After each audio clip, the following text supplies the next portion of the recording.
Halo, apa kabar? Saatnya Anda menyimak berita Medan bersama saya, Tia Anissa. Sejumlah berita menarik akan kami sajikan untuk Anda dan berikut 3 berita utama hari ini. Pihak kampus Universitas Prima Indonesia Medan klarifikasi keberadaan jasad manusia yang ditemukan di kampus merupakan kadaver penelitian. Pencarian 10 korban longsor di Desa Simang, Ngulampe, Humbang, Hasundutan kembali diperpanjang 3 hari. Ribuan dukungan datang untuk 3 pasang Capres-Cawapres 2024 dari berbagai daerah.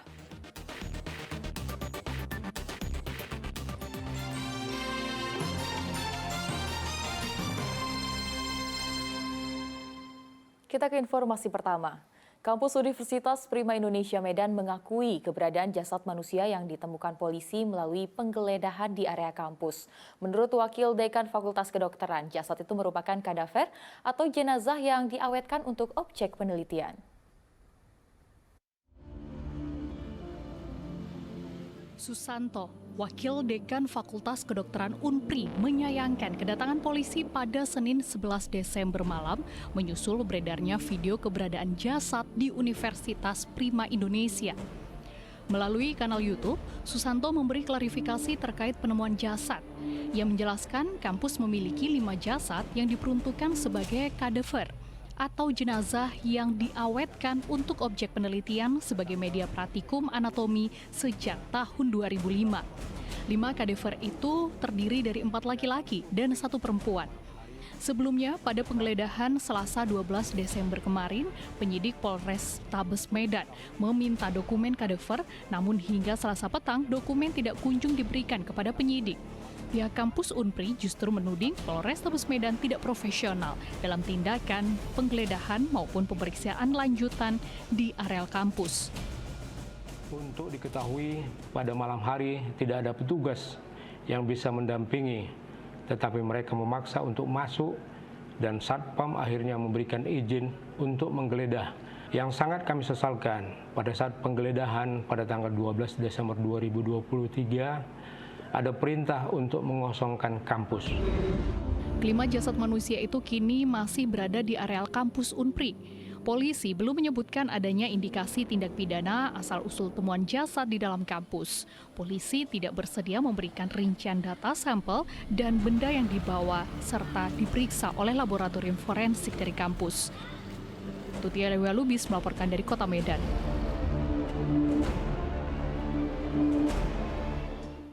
Sebelumnya, 2 jasad manusia ditemukan di parkiran Universitas Prima Indonesia Medan. Menindaki informasi tersebut, Polrestabes Medan mengerahkan petugas dan Lafor untuk menelusuri kasus tersebut.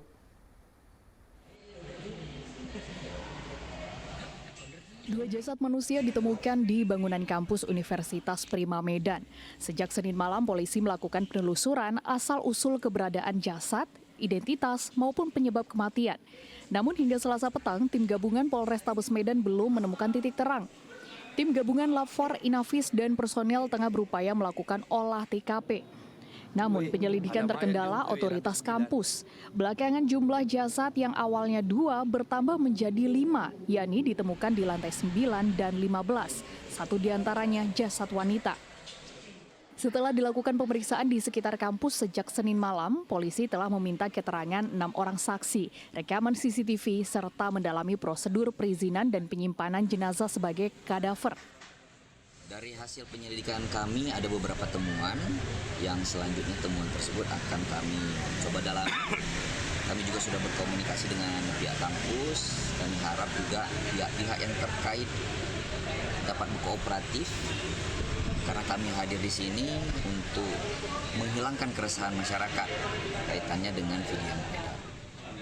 Beragam spekulasi bermunculan di balik keberadaan jasad itu. Di antaranya beredar kabar jasad itu merupakan kadaver atau jenazah yang diawetkan untuk objek penelitian.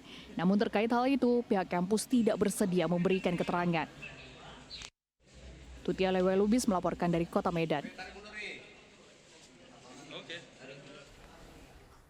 2 pria kewarganegaraan Iran ditangkap warga setelah kedapatan diduga menghipnotis di salah satu pemilik warung. Korban adalah ketua RT di Pasar 10 Kabupaten Deli Serdang. Uang jutaan rupiah hasil jualan nyaris raib dibawa kabur pelaku. Warga pun sempat menghakimi pelaku.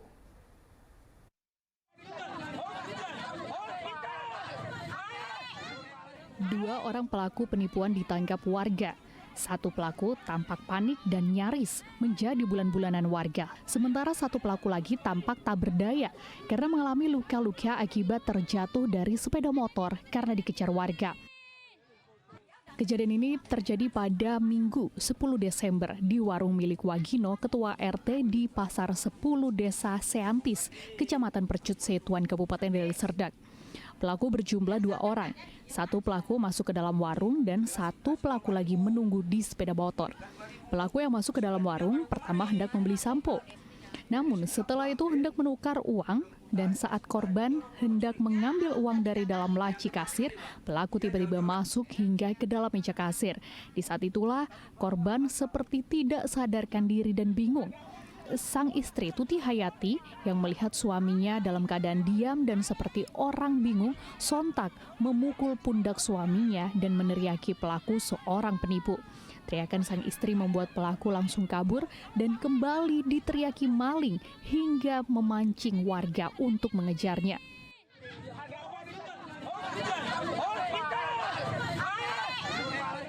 Setelah pelaku ditangkap warga, pelaku diperiksa identitasnya dan ditemukan paspor keduanya merupakan kewarganegaraan Iran.